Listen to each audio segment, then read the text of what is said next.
Hello everyone, welcome back to my channel. আমি মন্দিরা from Shimla. আমি আবারও নিয়ে চলে এসেছি নতুন একটা ভিডিও আপনাদের সামনে। কেমন আছেন সবাই? আশা করছি সকলে খুব ভালো আছেন। আজকে আমাদের মানালিতে ডে 2। আজকে আমরা এখন যাচ্ছি রোহটাং পাস। আর আমরা রেডিও হয়ে নিয়েছি, এবার আমরা চেক আউট করবো। এই যে রেডি হয়ে নিয়েছি, চলুন তাহলে রাস্তায় দেখা হচ্ছে। আমাদের চেক আউট করা হয়ে গেছে, লাগেজগুলো ততক্ষণে গাড়িতে তুলুক, ততক্ষণে চলুন একটু বাইরের পরিবেশটা দেখে নিই। সকাল সকাল চারিদিকের পরিবেশটা কি সুন্দর লাগছে, নইলে তো রোজ সকালবেলা ঘুম থেকে উঠেই রান্নাঘরের মুখটাই আগে দেখতে হয়। ঘুম থেকে উঠেই ছেলে মেয়েদেরকে স্কুলের জন্য রেডি করতে করতে কখন যে সকালটা পেরিয়ে যায় বুঝতেই পারি না। এটা হচ্ছে বিয়াস নদী, যেটা আগের ভিডিওতে বলা হয়নি, যে রাস্তাটা পুরোটাই দেখতে দেখতে সিমলা থেকে মানালি আমরা পৌঁছে গেছিলাম। আর এই যে ওয়াটারফল, আমার ভীষণ পছন্দের। ব্রিজটা দেখেছেন কি দারুণ দেখতে না? ব্রিজটা যেতে গিয়ে দেখি কি সুন্দর একটা ক্যাফে চোখে পড়লো, তাই ড্রাইভার দাদাকে বললাম গাড়িটা একটু স্লো করতে, বেশ সুন্দর লাগছে। রাস্তা দিয়ে যেতে যেতে এরকম ছোট বড় অনেক ঝর্ণা আপনাদের নজরে পড়বে। আমার তো ঝর্ণা খুব ভালো লাগে। আপনারা কে কে ঝর্ণা দেখতে ভালোবাসেন? রাস্তাগুলো কি সুন্দর না? এই দেখুন পাহাড়টায় বরফ পড়ে আছে, কি সুন্দর দেখতে লাগছে না? আর এই পাহাড়টাও খুব সুন্দর দেখতে। এই পাহাড়টাকে দেখে মনে হচ্ছে না কোনো সিনারি দেখছি আমরা, পুরো ছবির মতন সুন্দর। আমরা এই জায়গাটায় এসে এখন দাঁড়ালাম, কারণ আমরা এখন ব্রেকফাস্ট করব। ব্রেকফাস্ট করার পরে আবার আমরা যাব আমাদের গন্তব্যস্থল রোহটাং পাসে। এক একটা রেস্টুরেন্টের ভেতরগুলো এত সুন্দর দেখতে, তাই ছোট্ট করে একটু ভিডিও করে নিলাম। এই দিকটাতে আছে ওয়াশরুম। ওয়াশরুমটা একবার ঘুরে যাব, কারণ রোহটাং পাসে আর তো ওয়াশরুম পাবো না। আমরা ব্রেকফাস্টে অর্ডার দিয়েছিলাম ফুলকপির পরোটা, আচার আর একটা করে কফি। চলুন তাহলে ব্রেকফাস্টটা করে নিই।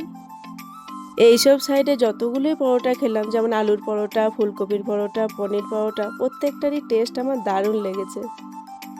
আমাদের ব্রেকফাস্ট করা কমপ্লিট হয়ে গেছে, আবারও আমরা বেরিয়ে পড়লাম রোহটাং পাসের দিকে।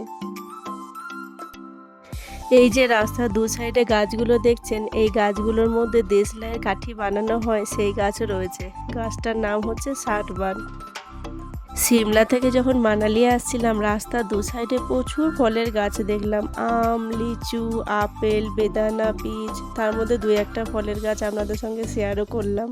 গাছ ভর্তি ফল ধরে আছে, এত ভালো লাগছিল দেখতে। পাহাড়গুলো কি সুন্দর দেখতে, দেখুন এক একটা পাহাড় এক এক রকম। আর এই দিকের পাহাড়গুলোতে দেখলাম পাথর বেশি, রাস্তাঘাটের চারিদিকে পাথরটা একটু বেশি আছে। ছোট বড় বিভিন্ন রকমের পাথরের জন্য দেখতেও দারুণ লাগছে।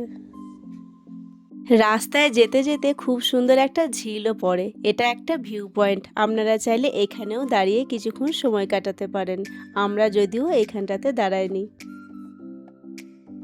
চাইলে অবশ্য কিছুক্ষণ দাঁড়ানোই যেত, তবে এখানে যদি দাঁড়িয়ে যেতাম তাহলে আগে গিয়ে ট্রাফিক পেতাম, কারণ আমরা তো সিজনে এসেছি, আর সিজন টাইমে ট্রাফিকটা একটু বেশি থাকে।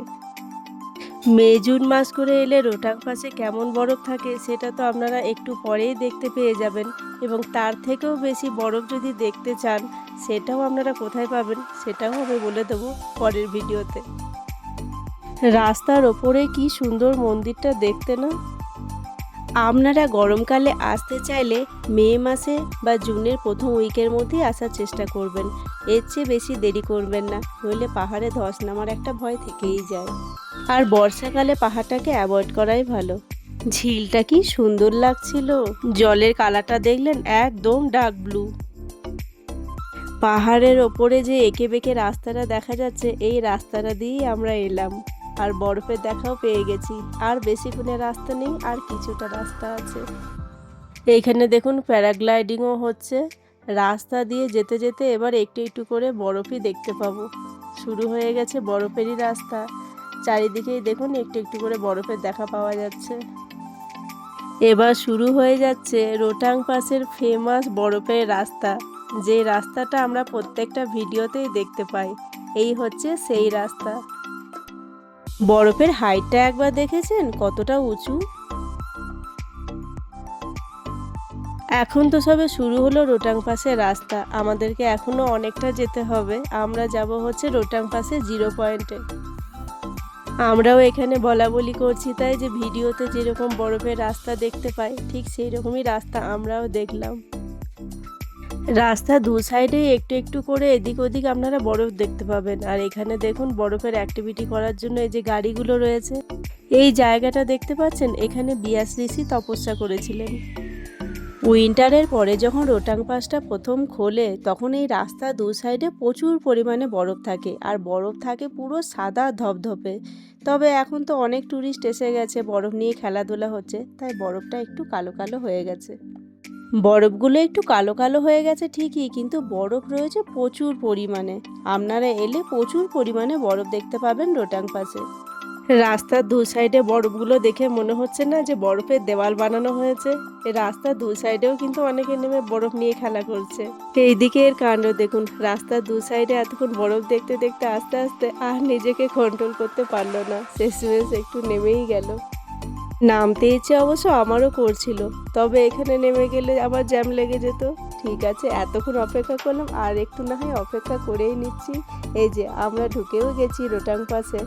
চলুন আর একটুখানি, তারপরে আমরাও আমাদের গন্তব্যস্থলে পৌঁছে যাব। এসেই গেছি আমরা। ড্রাইভার দাদা বললেন কোনো খালি জায়গা দেখে সেখানে গাড়ি দাঁড় করাবে। এখানটাতেও দেখুন প্রচুর পরিমাণে বরফ রয়েছে। ইচ্ছে ছিল এইখানটাতেই নামার, বেশ অনেক লোকজনও রয়েছে আর অনেকটা পরিমাণে বরফও রয়েছে। দেখুন এখানে ইয়াকের অ্যাক্টিভিটিও করছে, কিন্তু দুঃখের বিষয় এখানটাতে পার্কিং পাওয়া গেল না। তবুও তো কত সকালে বেরিয়েছি বলুন, অনেকেই তো আমাদের মতন একই চিন্তাভাবনা করছেন। সবাই চাইছে সকাল করে বেরিয়ে যাব, যাতে রাস্তায় কোনো জ্যাম না পাওয়া যায় বা পার্কিংয়েও কোনো অসুবিধে না হয়।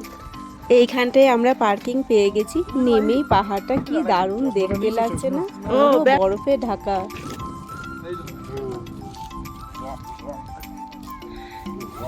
কেমন লাগছে সিধু, কেমন লাগছে মামা, তোমার কেমন লাগছে? তোমার কেমন লাগছে? দারুণ জায়গা, দারুণ হেভি লাগছে। এইখানটাতে আমরা পার্কিংটা পেলাম, কম বেশি বরফ সব জায়গাতেই রয়েছে। এইখানটাতেও ভীষণ সুন্দর লাগছে, বরফও বেশ অনেকটাই আছে। এই যে আমি নিচে না গ্রিন গ্রিন লাগছে, দারুণ লাগছে জায়গাটা, সত্যি ভীষণ সুন্দর লাগছে জায়গাটা। গাড়িটা তো এইখানে পার্কিং করা হয়ে গেল। চলুন এবার আগে দিকে একটু এগিয়ে যাই, দেখি কোনখানে অনেকটা বেশি পরিমাণে বরফ আছে। আমরা মামে এখানে একটু স্টাইল করতে করতে আসছিলাম, আসলে তা না, জলের বোতলটা নিতে ভুলে গেছিলাম, তাই গাড়িতে গিয়ে জলের বোতলটা নিয়ে এলাম। যদি আপনারা কেউ স্নো অ্যাক্টিভিটি করতে চান, এখানে স্নো ড্রেস রেন্টে পাওয়া যাচ্ছে, আর টুকটাক খাবার দাবারও আপনারা এখানে পেয়ে যাবেন। তবে হ্যাঁ, খাবারের রেটটা একটু বেশি আছে। এই ওপরের দিকটাতে আমরা যাব, চলুন যাই। পাথরের মধ্যে এই জলটা কি সুন্দর দেখতে লাগছে দেখুন, এইগুলো বরফ গলা জলই। আর এই ওপর দিকটাতে বরফ দিয়ে খুব সুন্দর একটা সেলফি পয়েন্ট বানিয়েছে, বেশ সুন্দর লাগছে। আর ওখানে সবাই ফটোও তুলছে। এইখানটাতে তো আমরা যাব, তার আগে চারিদিকটা ভালো করে আপনাদেরকে ঘুরে দেখিয়ে দিই।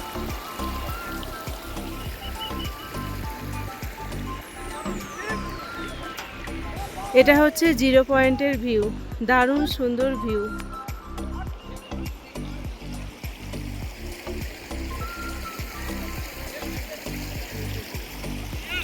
খুব সুন্দর লাগছে এই জায়গাটা, দেখুন বেশ অনেকটাই বরফ রয়েছে। আর এখানে হচ্ছে সব স্নো অ্যাক্টিভিটি। এখন রয়েছে আমরা জিরো পয়েন্টে, আর জিরো পয়েন্টের চারিদিকে বেশ ভালোই বরফ রয়েছে, দেখা যাচ্ছে। এই যে এখানে বেশ অনেক রকম অ্যাক্টিভিটিও আছে, খুব সুন্দর জায়গাটা।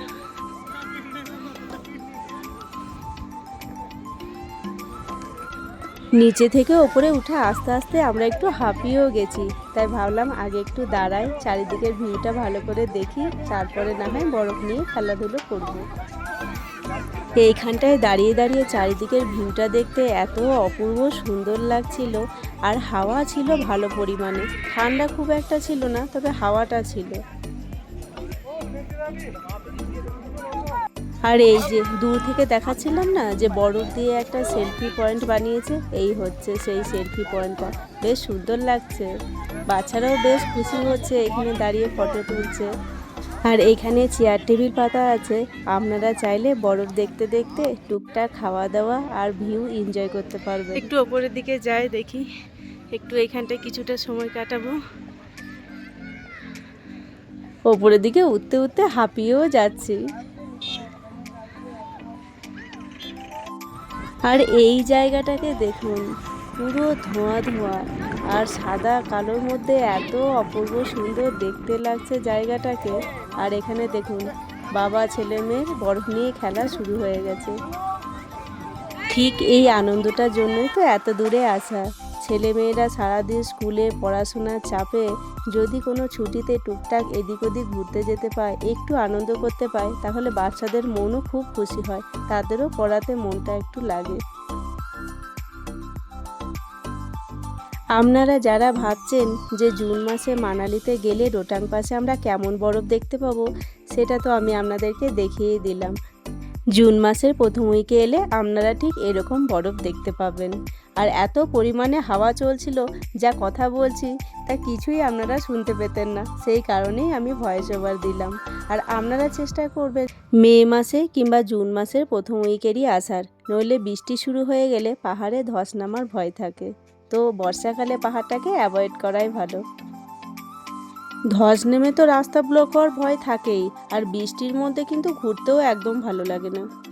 আর আমি এখানে বলছিলাম খুব সুন্দর লাগছে জায়গাটা। এই সাইডের ভিউটা একবার দেখুন, কি অপূর্ব সুন্দর লাগছে, চারিদিকটাই শুধু বরফে বরফ। হাওয়ার জোরটা একবার শুনুন, কি জোর হাওয়া। আর আমি এখানে যতবারই কথা বলার চেষ্টা করছি, এত জোর হাওয়ার কিছুই শোনা যাচ্ছে না। ওয়েদারও খুব সুন্দর, খুব ভালো রোদ উঠেছে, খুব সুন্দর ওয়েদার, আর হাওয়াও দিচ্ছে খুব সুন্দর। তবে খুব একটা ঠান্ডা লাগছে তা না, ঠিকঠাক আছে। আর আমার পেছনের দিকটাতে দেখুন, এরা এইদিকে ফটো তুলছে আর আমি এখানে নিজের মতন ভিডিও বানাচ্ছি। আমরা তো ওই জায়গাটাতে ছিলাম, ওইখানে বরফের অ্যাক্টিভিটি করছিলাম। আমরা এখন চলে এসেছি তারই অপোজিট সাইডে। এই দিকের পাহাড়টা খুব সুন্দর দেখতে। এখানে দেখুন প্রত্যেকটা পাহাড়ই খুব সুন্দর, এক একটা পাহাড় এক এক রকমের সৌন্দর্য লাগছে। এই নিচের দিকটাতে দেখেছেন কি সুন্দর লাগছে, এখানে ফটোগুলো দারুণ আসছে। বেশ অনেকক্ষণই রয়েছি, আর কিছুক্ষণ থেকে এবার আমরা এখান থেকে বেরিয়ে যাব। এখান থেকে আমরা যাব হচ্ছে আজকে শিশুতে আছে আজকে আমাদের স্টে।